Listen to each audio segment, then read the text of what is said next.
Since we're on the topic of soups, let's tackle a vegetarian one. While most people like to call this wild mushroom soup, most of the mushrooms you buy from your supermarkets are actually domestically farmed. So in today's video, we make domesticated mushroom soup.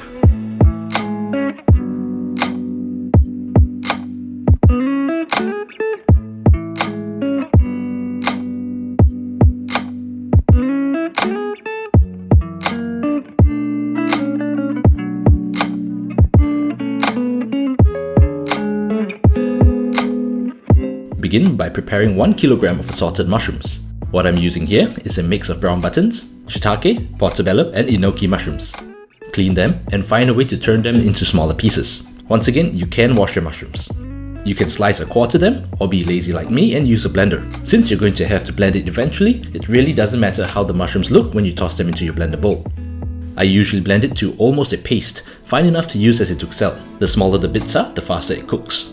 Once you're done breaking down your mushrooms, toss them in a pan and cook them over high heat, stirring occasionally. Remember to season with salt and pepper. The mushrooms will release a lot of water and will start to gain color and more flavor once all the water is evaporated. While your mushrooms are cooking, prepare 1.5 liters of stock. You can use almost any kind of stock, but I feel vegetable or chicken works best. Of course, if you want to go full vegetarian, then obviously don't use chicken. Here, I'm using a chicken stock infused with dried mushrooms. If you want to know how to make either of these, links in the description. Once your mushrooms start to look a little like a paste, taste for seasoning and you're pretty much done. Transfer your cooked mushrooms in stock into a large pan, bring to a boil and let it simmer for about 45 minutes to intensify the flavor. Alternatively, you can blend everything together first and then simmer it. Feel free to toss in some thyme as well. And that's about it really.